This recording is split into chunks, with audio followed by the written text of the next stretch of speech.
네, 우리 하나님 말씀 고린도전서 10장 12절로 13절 말씀입니다. 신약성경 274면 고린도전서 10장 12절로 13절 말씀입니다.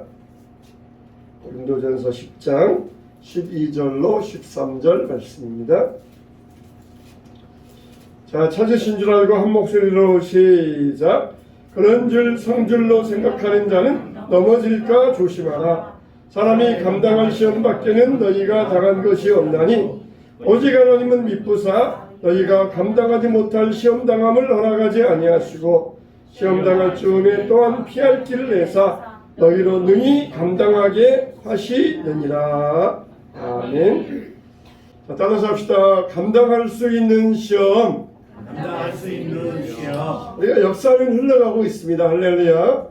역사는 계속해서 지금 흘러가고 있어요. 우리가 서 있는 지금 이 9월 마지막 주 이 시간은 영원히 돌아올 수 없는 그런 시간입니다. 그런데 역사에는 특징이 있어요. 역사에는 어떤 특징을 가지고 있느냐? 선이 악을 이긴다는 사실입니다. 악이 창궐하고 악이 충만하고 아무리 악이 세상에서 가득 차 있다 할지라도 때가 되면은 악은 물러가고 선이 이긴다는 사실입니다. 우리가 드라마를 보아도 슬픈 영화보다는 해피엔딩 하는 영화를 좋아하지 않습니까? 행복하게 끝나는 영화를 좋아하는 것처럼 역사는 항상 해피엔딩이에요. 해피엔딩. 역사는 항상 해피엔딩으로 끝나게 되어 있습니다.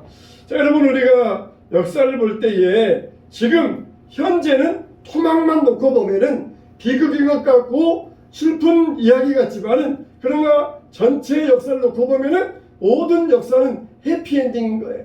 왜냐하면은 역사의 주관자가 예수 그리스도이시기 때문입니다. 할렐루야.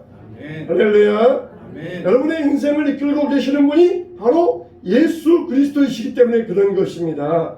그래서 우리가 역사를 볼 때에 우리가 반드시 하나님께서 역사를 주관하시고 지금도 이끌어가고 계신다는 것을 믿어야 돼요. 우리가 세상 살아가면서 시험 없는 사람은 아무도 없습니다. 우리가 이 순간이 우리에게 시험이 우리에게 다가오는 그런 순간이 우리에게 있어요. 그런데 우리가 그 순간만을 바라보아서는 안 됩니다.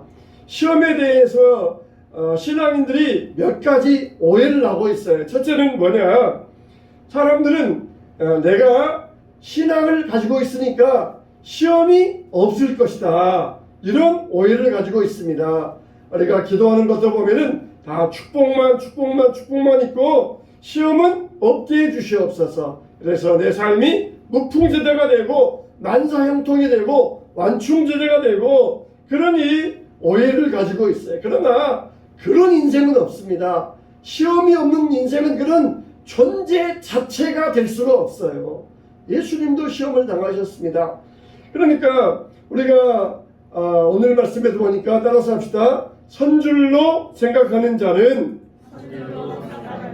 넘어질까 조심하라. 넘어질까 조심하라. 그랬어요. 선줄로 생각하는 자, 항상 나는 시험이 없다 이런 생각하는 자들은 넘어질까 조심하라 그렇게 하셨어요. 자전거를 배우잖아요. 우리가 아빠가 되어가지고 추억 가운데 하나는 처음 우리 아들, 딸의 자전거를 가르쳐주는 것. 그게 아빠로서의 큰 추억 가운데 하나입니다. 넓은 운동장에 가서 처음에는 아빠가 뒤에서 잡아줍니다. 그러면은 자녀들은 뭐라 합니까? 아빠 절대 놓으면 안 돼. 놓지마 그러면서 그럴 때 아빠가 거짓말 하잖아요. 안 났어 그러지만은 이미 놓아버려요. 그러면서 자기 혼자 열심히 가다가 그러면서 자전거를 배웁니다. 그러나 여러분 자전거를 배울 때 한 번도 안 넘어지고 배우는 자전거가 있습니까? 없어요. 그런 자전거는 없습니다. 뭐 4발 자전거나 있을는지 모르지만은 2발 자전거는 한 번도 안 넘어지고 배우는 사람은 없어요. 그런데 넘어질까를 걱정해가지고 처음부터 무서워서 자전거를 못 배우는 사람이 있어요. 그런 사람은 정말 인생의 큰 행복과 즐거움 하나를 놓친 겁니다. 이 2바퀴의 즐거움, 행복 이게 하나를 놓쳐버린 거예요. 넘어질까? 다칠까? 그게 무서워가지고 못 배운 사람들은 이 즐거움 하나, 행복 하나를 놓쳐버린 것이에요. 여러분, 우리에게도 마찬가지입니다. 시험이 없길 바랍니까? 시험이 없는 인생은 없어요. 시험을 안 당하려면은 내가 사람도 안 만나야 되고, 사회생활도 안 만나야 되고, 직장도 안 다녀야 되고, 학교도 안 다녀야 되고, 그러면은 모르겠어요. 그러나 학교 안 다니고 직장생활 안 하고 그러면은 얼마나 그 안에 있는 유익과 즐거움을 놓쳐버리게 됩니까? 시험이 없기를 바라는 마음, 이게 우리가 오해 가운데 하나예요. 인생에는 시험이 없는 인생은 없습니다. 다 시험이 있어요. 두 번째 오해는 뭐냐? 좋은 환경은 축복이다. 이런 오해가 있어요. 우리가 좋은 환경을 가지면은 정말 나는 축복받았다. 내 삶의 환경이 형통하고 잘 되어가는 것은 하나님의 축복이다. 이렇게 오해하는 경우가 있어요. 그래서 나쁜 환경을 만났다. 나쁜 일을 당했다. 그러면은 이거는 저주다. 그렇게 생각하는 사람들이 있습니다. 여러분, 어떤 사람이 일이 아주 잘 되었어요. 아주 성공적으로 일이 되었습니다. 축복도 많이 받았습니다. 그런데 그런 사람이 밤을 새워가면서 하나님, 나 시험에 들지 않게 해주세요. 그렇게 기도한 사람은 없습니다. 사람들은 되게 언제 기도합니까?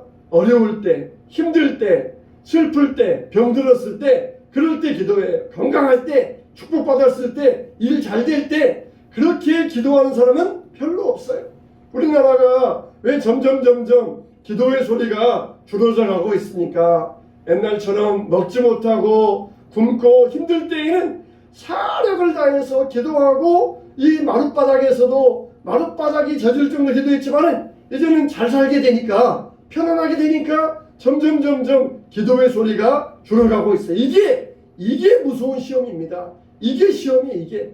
근데 잘 살게 되었다, 좋게 되었다, 그러면은 시험이 아니다, 하나님의 축복이다, 그렇게 생각을 해요. 그런데 그게 시험이에요. 그게 시험이에요.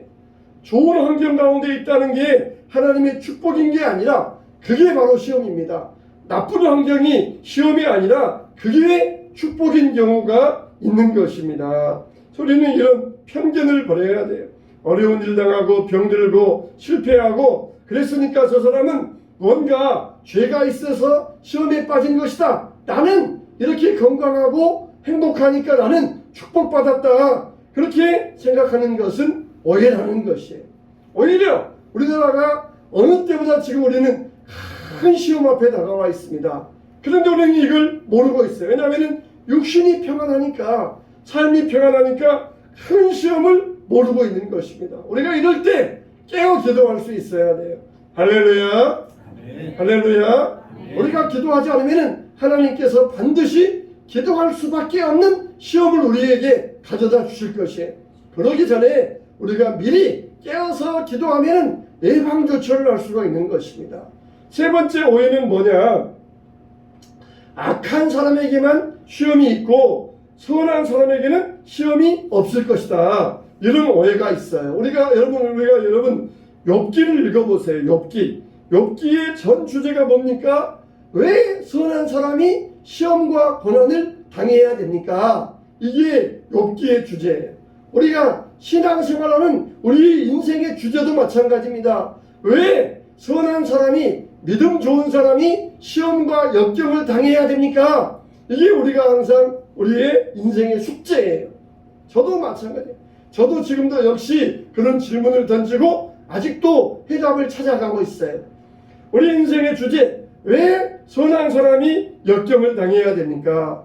욥이 그랬잖아요. 왜 나는 이렇게 어려운 고난을 당해야 됩니까? 내가 하나님 앞에 잘못한 게 뭐가 있습니까? 뭘 안 했습니까? 예배를 안 드렸습니까? 헌금을 안 했습니까? 제사를 안 드렸습니까? 구제 안 했습니까? 선행을 안 했습니까? 내가 다 했지 않습니까? 근데 왜 나에게 이런 고난과 역경이 다가와야 됩니까? 그랬을 때의 욥의 질문이었고 우리의 주제예요. 그 순간만을 떼어놓고 보면은 우리는 폭망한 것 같아요. 그러나 우리 인생의 전체를 놓고 보면은 하나님의 해피엔딩이 있다는 것이에요.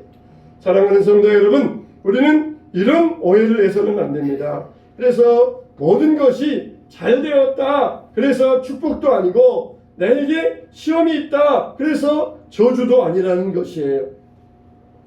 어떤 사람은 정말 머리가 좋아요. 그래서 머리가 IQ가 160입니다. 그런데 그 좋은 머리로 뭘 하느냐? 사기를 쳐요. 정말 요즘 보면은 사기의 수법이 얼마나 놀랍습니까? 얼마나 다양하고 얼마나 뛰어납니까? 도저히 예측을 못할 정도로 사기의 수법이 뛰어나요. 그게 누가 만들어요? 머리 좋은 사람들. 머리 좋은 사람들이 그런 수법들을 개발해냅니다. 차라리 그런 사람이 머리가 나빴더라면은 그런 수법을 개발하지 못하고 죄도 안 지었을 것이에요. 머리가 좋아서 너무 뛰어나서 죄를 짓는 이런 이 사람들이 있어요. 그러니까 우리에게 좋은 것만이 축복이 아니라 오히려 그게 우리에게 시험거리가 될 수도 있다는 것을 우리가 반드시 명심할 수 있어야 됩니다. 그러면은 하나님이 우리에게 시험을 당하게 하실 때 그 시험을 당하는 이 목적이 뭐냐? 그 시험을 통하여서 우리를 어떻게 하시기 위함이냐? 첫째는 뭡니까? 따라서 합시다. 믿음입니다. 믿음입니다. 네, 할렐루야. 아멘. 첫째는 우리에게 시험을 당하게 하시는 하나님의 목적이 뭐냐? 바로 믿음이에요. 믿음.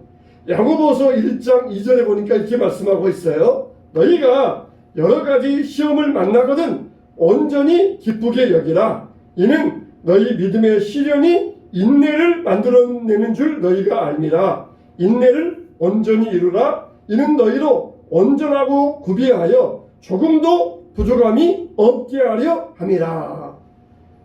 시험의 뜻이 뭐라고요? 너희의 믿음의 시련이라고 그랬어요. 믿음의 시련. 시험의 이유가 뭐냐? 목적이 뭐냐? 믿음을 시험하기 위해서 시험이 온다는 것입니다. 예수님에게도 사탄이 시험을 걸었어요. 그 시험의 이유가 뭡니까? 예수님의 믿음을 시험하기 위해서. 하나님은 전지전능하신 분이고 모든 것을 아시는 분이고 그런 하나님에 대한 믿음을 흔들기 위해서 예수님을 시험하였던 것입니다. 우리는 하나님에 대한 믿음이 흔들려서는 안 돼요. 그래서 항상 하나님은 선하시다. 모든 것은 다 하나님께서 나에게 주신 것이다. 항상 하나님은 옳으시다. 하나님께는 능력이 있다. 그리고 하나님은 나를 사랑하신다. 할렐루야. 아멘. 하나님이 여러분들을 미워하셔서 그런 게 아니에요. 하나님은 나를 사랑하신다. 항상 하나님은 옳으시다. 하나님은 선하시다. 하나님은 전지전능하시다. 우리가 이 믿음을 붙잡아야 돼요. 내가 어느 목사님의 설교를 듣다가 다시 한번 크게 깨달았는데 정말 하나님은 우리의 과거와 현재와 미래를 아신다는 것이에요. 하나님은 전지전능하시다는 것입니다. 제가 그 말씀을 들으면서 다시 한번 은혜 받았습니다. 정말 하나님은 내 과거와 현재와 미래를 아신다는 것이에요. 어떻게 그럴 수 있느냐? 어떻게 그럴 수 있느냐? 하나님이시기 때문에. 우리가 컴퓨터를 보아도 그러잖아요. 컴퓨터를 보아도 그 속에 많은 이게 지식들이 저장되어 있는데 얼마든지 거기에서 끄집어낼 수 있어요. 그런 것처럼 하나님은 전지전능한 하나님이시라 얼마든지 과거와 현재와 미래를 거기에서 얼마든지 가져오실 수 있는 능력 많으신 하나님이셔요. 우리는 절대로 시험을 당할 때에 이 믿음을 붙들어야 됩니다. 이 믿음을 붙들어야 됩니다. 그래서 오늘 말씀에도 뭐라고 그랬습니까? 원망하지 말라고 그랬어요. 이스라엘 백성들이 광야에서 원망합니다. 뭐 때문에 원망해? 여기에는 고기가 없다. 여기에는 부추와 마늘도 없다. 그래서 우리의 정력이 쇠하도다. 광야에서 정력 가져다가 어디에 쓰려고 부추와 마늘 없으니까 우리의 정력이 쇠하다. 그렇게 이야기했겠어요. 하나님으로 원망한 겁니다. 하나님이 우리 미워하셔가지고 이 광야에서 우리를 죽이려고 이 광야에서 인도해 내셨다. 하나님을 원망했던 거예요.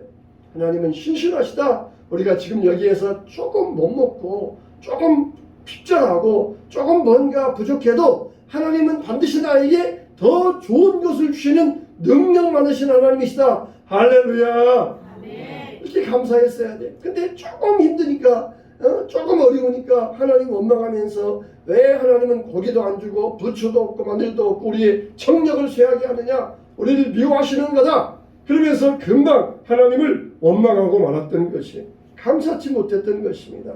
하나님이 나와 함께 하시는 그 믿음이 흔들렸기 때문에 하나님을 원망하다가 시험에 빠졌고, 그리고 광야에서 다 죽고 말았어요. 광야에서 다 엎드려지고 말았습니다. 시험의 목적이 뭐라는 겁니까? 우리의 믿음이에요. 하나님은 우리의 믿음을 더 강하게 하기 위하여서 시험을 주시고, 사탄은 우리의 믿음을 의심하고 빼앗아가기 위하여서 시험을 줍니다. 똑같은 시험이지만 하나님이 주시는 목적이 다르고 사탄이 가져오는 목적이 달라요. 저와 여러분들은 시험 가운데 하나님만을 바라보시면서 여러분의 믿음을 더욱더 굳건케 하시기를 주님의 이름으로 축원합니다. 축원합니다. 두 번째 시험의 목적은 뭐냐? 겸손이에요. 따라서 합시다. 겸손. 시험이 우리에게 오는 목적은 뭐냐? 우리를 겸손하게 하기 위해서 그러는 거예요. 하나님은 어떤 분이셔요? 겸손한 자를 가까이 하시고 교만한 자를 물리치시는 하나님이셔요. 하나님은 우리를 겸손하게 하시려고 시험을 주시는 것입니다. 그래야 겸손해야 깨달아요. 겸손해야 진실해질 수 있고, 겸손해야 하나님의 은혜를 바랄 수가 있는 것입니다. 정말 제가 생각할 때는 정말 모든 복 가운데 최고의 복이 뭐냐? 이게 바로 겸손의 복입니다. 겸손의 복, 겸손의 복. 그냥 조금만 우리가 옆에서 띄워주면은 그냥 사람은 금방 그냥 교만해져 가지고, 그래, 내가 이 교회 없으면은 이 교회는 안 돌아가, 내가 이 직장 그만두면은 이 직장은 망하고 말아, 그러면서 금방 교만해져 가지고 사람의 마음이 그와 같이 간사합니다. 하나님은 우리에게 겸손의 복을 주기 원하십니다. 겸손하기를 원하십니다. 그래서 우리가 사람이 출세하다가 시험당해서 어려움 당하면 어떻습니까? 제일 먼저 이렇게 기가 팍 죽잖아요. 그냥 우리가 속된 말로 약호가 죽어가지고 살잖아요. 기가 죽어서. 우리는 기는 죽으면 안 돼요. 그러나 겸손해져야 됩니다. 겸손해. 하나님께서 하시는 목적이 뭐예요? 겸손하게 하시려고. 하나님은 어떻게든지 어떤 방법으로든지 우리를 겸손하게 만드십니다. 왜? 그게 우리의 가장 신앙의 근본적인 복이기 때문에 그렇습니다. 그래서 우리가 겸손해야 뭐 할 수 있어요? 겸손해야 은혜 받아요. 겸손해야 은혜 받습니다. 교만하면은 아무리 많은 말씀을 들어도 이거는 그냥 우의독경이에요. 우의독경. 그냥 그런 모양이다 그러면서 듣기는 하지만은 그냥 흘러가는 그런 것밖에 안 되지만은, 겸손하면은 다 쌓입니다. 겸손하면 그 안에 다 들어오고 다 안에 쌓이고 저축되고, 이게 나에게 힘이 되고 능력이 돼요. 능력이 됩니다. 여러분, 우리가 주님의 말씀에 겸손하지 아니하면은 아무짝에 쓸모가 없습니다. 아는 것 가지고 하나님 앞에 교만하면 안 돼요. 내가 행한 것 가지고 교만하면 안 돼요. 내 신앙의 경륜, 연륜 가지고 교만하면 안 돼요. 다 우리가 겸손할 때 그게 비록 우리에게 은혜가 임하게 되어 있는 줄로 믿습니다. 아멘. 세 번째로 우리는 뭡니까? 시험을 통해 봐야 돼. 따라서 합시다. 반성. 시험을 통하여서 반성해야 돼. 반성하게 됩니다. 반성. 야고보서 1장 14절 말씀에 오직 각 사람이 시험을 받는 것은 자기 욕심에 끌려 미혹됨이니 욕심이 잉태한 즉 죄를 낳고 죄가 장성한 즉 사망을 낳느니라. 여러분, 사람이 왜 시험에 빠진다고? 욕심이 있으니까. 욕심이 있으니까. 여러분, 식욕이 없으면은 그 음식에 대한 시험에 빠지겠습니까? 안 빠져요. 명예에 대한 욕심이 없으면은 누가 아무리 나에게 높은 자리 준다 할지라도 그 시험에 빠지지 않습니다. 빠지지 않아요. 그런데 거기에 대해서 욕심이 있으니까 그만 시험에 빠지고 마는 것이에요. 예수님은 하나님의 아들로서 하나님 왕이시니까 마귀가 와서 뭐 나라 주겠다, 명예 주겠다, 권세 주겠다, 떡 주겠다, 안 빠져요. 예수님은 안 빠졌습니다. 거기에 대해서 욕심이 없으니까. 여러분들에게 누가 뭘 준다 하면은 거기에 욕심이 없으면은 절대로 안 넘어갑니다. 절대로 안 넘어가요. 누가 저에게 큰 회사 맡겨줄 테니까 이 회사에 와서 한번 사장 노릇 해봐라. 저는 거기에 안 넘어갑니다. 근데 저에게 막 큰 교회 줄 테니까 한번 해봐라. 그런다면 아마 거기에 마음이 움직일지 몰라요.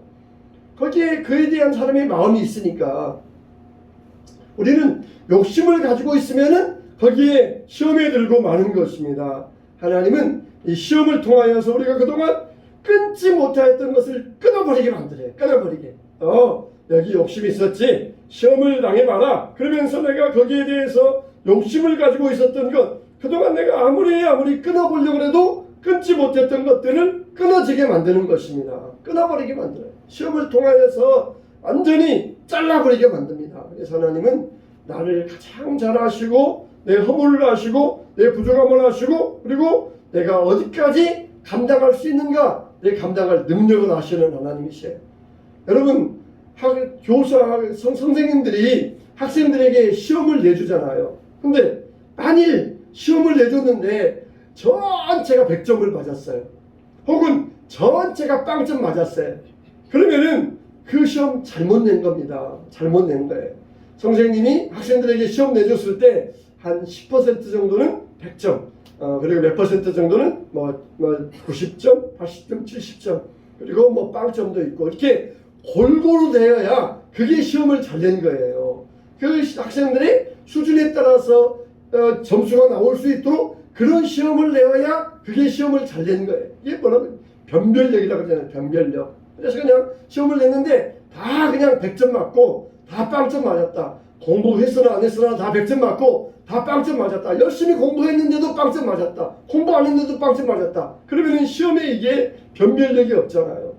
하나님은 모든 것을 우리에게 아시는 하나님이시죠. 그래서 우리에게 어떻습니까? 우리에 맞도록 시험을 주신다는 것이에요. 우리에게 맞도록 어느 정도까지 우리가 감당할 수 있을 정도까지 감당할 정도의 능력을 받기까지 그 정도까지 우리에게 시험을 주신다는 것이에요. 그래서 열심히 공부하고 이런 사람들은 시험 점수가 잘 나오도록 안 그런 사람들은 시험 점수가 안 나오도록 그렇게 우리에게 시험을 주신다는 것입니다. 우리에게 어떻습니까? 이스라엘 백성들 구약에 나오는 성경에 나오는 성도들의 모습을 뭐라고 했어요? 우리의 거울로 보여주셨느니라. 우리의 거울로 보여주셨어요. 야 너희들 이스라엘 백성들이 광야에서 하나님 시험하다가 죽었어. 너희들은 하나님 시험하면 안 돼. 그들이 먹을 것 가지고 원망하다가 죽었어. 먹을 것 때문에 하나님 원망하면 안 돼. 우리에게 다 거울로 보여주셨다는 거예요. 다 이미 삶에 대해서 성경이 다 보여주고 있어요. 우리는 뭐 해야 돼요? 열심히 성경 읽어야 돼요. 신앙생활 잘하려면은 성경 안 읽고는 안 됩니다. 말씀에 우리가 이뻐지려면은 거울 안 보고 이뻐질 수 있어요. 거울 봐야 돼요. 거울 봐야만 사람이 이뻐지고 깨끗해질 수 있어요. 그런 것처럼 우리가 성경 열심히 읽어야 됩니다. 그래야 성경이 우리에게 거울이 되어가지고 우리 삶을 반성하게 만들어준다는 것이에요. 여러분 우리는 이와 같이 하나님의 말씀을 통하여서 자기 자신을 반성할 수 있어야 됩니다. 선줄로 생각하는 자는 넘어질까 조심하라. 그래서 힘을 주셔야 돼요. 피할 길을 주셔야 됩니다. 환경도 바꿔주시고 감당할 수 있는 힘도 주셔야 돼요. 여러분 미국에 이 엘라바마라고 하는 주가 있어요. 그 주는 원래 목화를 키우던 지역이었습니다. 목화 그냥 그 넓은 미국 땅에다가 수백만 평의 목화를 심어놓으니까 얼마나 그 장관이겠어요. 하얀 목화가 피어가지고 그 목화를 가지고 사는 지역이 미국의 알라바마에 있어요. 그런데 그 알라바마에 가면은 입구에 가면은 이 이상한 이 벌레 하나가 이 기념비가 크게 형상이 서 있어요. 왜 저는 이 벌레 좋은 사람도 아니고 이 벌레의 형상을 만들어 가지고 세워놨느냐 했더니 그 이유가 뭐냐면은 그 엘라바마에 목화를 만들어서 하는 농사하는 지역인데 어느 해 갑자기 벌레가 생기기 시작했어요. 이 항상 목화만 있는데 한 품종만 있는데 이 면역력이 생긴 벌레가 생기니까 도저히 이건 걷잡을 수 없는 거예요. 벌레가 퍼져가지고 온 목화밭이 다 쑥대밭이 되어버렸습니다. 그래가지고 도저히 이제는 목화를 지을 수가 없게 되었어요. 그래서 이제 어떻게 할 것인가 하다가 이 워싱턴 카버 박사가 연구를 했어요. 이 지역에 어떤 작물이 맞을까 하다가 이제는 땅 위에 나오는 작물은 맞지 않고 땅 속에 나오는 작물로 여기에 심어야 이 지역에 맞겠다. 그래가지고는 땅콩을 심게 했어요. 땅콩, 땅 속에서 나오는 작물. 그래가지고 이 땅콩을 심어가지고 그 지역의 특산물이 되어서 그 지역이 땅콩으로 말미암아 크게 부흥되었습니다. 그냥 먹기만 하면 안 되잖아요. 그래서 기름도 만들고 뭐 화장품도 만들고 여러 가지 유제품을 만들어가지고 땅콩 때문에 그 지역이 크게 다시 일어나게 되었어요. 그래서 우리 지 엘라바마가 원래는 목화 심었던 지역인데 이제는 목화 사업은 다 사양 산업이잖아요. 누가 목화 심어서 배짭니까? 이게 전환되지 않았다면은 자기들은 망했을 터인데 벌레 때문에 우리가 미리 전환을 해서 우리 지역이 다시 살게 되었다. 그래서 벌레가 감사한 벌레다 그래가지고 그 벌레의 기념비를 세워놨다는 것이에요. 시험을 당했을 때에 이 시험 가운데 낙심하지 아니하고 그 시험을 이겨나가고자 하는 힘이 있었을 때에 오히려 새로운 부흥으로 전환할 수 있었다는 것이에요. 여러분 우리에게도 이런 믿음을 갖게 되시기를 축원합니다. 사람이 시험 당하는 이유는 뭡니까? 예수님께서 겟세마네 동산에서 눈물로 기도하셨습니다. 그때 제자들에게 시험에 들지 않게 깨어 기도하라 그렇게 말씀하셨어요. 예수님께서 부탁한 다음에 돌 던질 만큼 가셔서 눈물로 기도하셨습니다. 한참을 기도하시다가 와서 제자들 보니까 잠을 자고 있어요. 깨우십니다. 깨워요. 일어나 기도해라. 내가 심히 마음이 괴롭다. 너희들도 기도해라. 왜요? 시험에 들지 않게 기도해라. 깨워놓고 또 가셔가지고는 한참을 기도하고 오셨어요. 근데 또 와보니까 또 자고 있어요. 또 깨웁니다. 시험에 들지 않게 기도하라. 세 번 하신 다음에 일어나 가자. 때가 됐느니라 그러시면서 가셨어요. 베드로가 예수님을 부인하지 않겠다 그랬으면서 여자아이 앞에서 3번이나 부인해 버립니다. 왜 그랬습니까? 예수님께서 시험에 들지 않게 깨어 기도하라 그랬을 때 기도하지 않고 있다가 시험에 들고 말았어요. 시험에 빠지는 목적이 이유가 뭡니까? 원인이 뭡니까? 기도하지 않았어요. 기도하지 않았어. 또 우리에게 하나님은 기도하라고 시험이 올 때 기도하라고 시험을 주는 거예요. 지금이라도 안 늦었다. 기도해라. 그러기 위해서 우리에게 기도하라고 시험의 이유를 주시는 것이에요. 만일 베드로가 그 겟세마네 동산에서 예수님과 함께 깨어 기도했다고 생각을 해보세요. 그러면은 그 시험이 왔을 때 베드로는 어떻게 했을까요? 담대하게 예수님을 인정하면서 예수님과 함께 십자가를 졌을 것이에요. 그러면은 어떻게 되었겠습니까? 예수님이 부활할 때 베드로도 부활했을 것입니다. 아니면은 담대하게 시인하다가 그리고 담대하게 이 예수님과 함께 영광을 얻었을 것이에요. 근데 시험에 들지 않게 깨어 기도하라 그랬는데도 기도하지 않고 있다가 베드로는 시험에 들고 말았고 그리고 베드로는 눈물로 회개해야만 했던 것입니다. 우리에게도 시험이 있는 이유는 뭡니까? 기도하라고 시험을 주는 거예요. 피할 길을 주겠다. 내가 너희에게 견딜 힘을 주겠다. 뭘 주신다고요? 2가지. 견딜 수 있는 힘과 피할 길을 주겠다는 것이에요. 내가 주겠다. 그러므로 기도해라. 그러면은 너희들이 피할 길도 얻고 견딜 힘도 얻는다. 기도 안 하면 뭐예요? 힘도 없고 그리고 피하지도 못해요. 그럼 어떻습니까? 온몸으로 다 받아야 됩니다. 온몸으로 머리부터 발끝까지 수치와 부끄러움과 냉대와 학대를 다 받아야 돼요. 주님께서 우리에게 이런 감당할 만한 시험을 주시고 우리에게 기도하게 하시고 그리고 감당할 수 있는 힘도 주시고 피할 길도 약속하여 주셨습니다. 저 여러분들이 이런 나라적으로 우리 교회적으로 여러분 가정적으로 시험의 때에 저 여러분들이 깨어 기도하시기를 바랍니다. 하나님께서 우리에게 견딜 힘을 주시고 피할 길을 내어주실 것입니다. 그래서 하나님은 우리에게 반드시 우리를 사랑하시어서 감당할 만한 시험 외에는 너희에게 주신 일이 없느니라. 어떤 사람에게? 기도하는 사람에게. 기도도 안 하고 있으면서 성경에 이렇게 감당할 만한 시험 주신 데 없다 그래서 헬렐렐렐 죄송합니다. 그렇게 헬렐레 하지 마세요. 기도도 안 하면서 그냥 성경만 믿으면 안 돼요. 기도도 안 하면서 성경만 제대로 믿어야 됩니다. 제대로 믿어야 돼요. 기도도 안 하면서 성경에 그랬으니까 나는 감당할 만한 시험이 나에게 없을 거야. 제대로 믿어야 돼, 제대로. 기도해야 하나님께서 우리에게 감당할 만한 시험을 안 주신다고 그랬어요. 안 주신다고. 기도도 안 하면서 성경에 그랬으니까 그럴 거야. 그러면서 나중에는 하나님 원망하는 자가 되어서는 안 돼요. 아, 성경에 그랬는데 왜 그래요? 그러면서 하나님 원망하는 자가 되어서는 안 돼요. 우리가 기도할 때 하나님께서 우리의 시험을 이기게 하시고 피할 길도 내시고 주 안에서 승리자로 세워주시기를 주님의 이름으로 축원합니다. 축원합니다.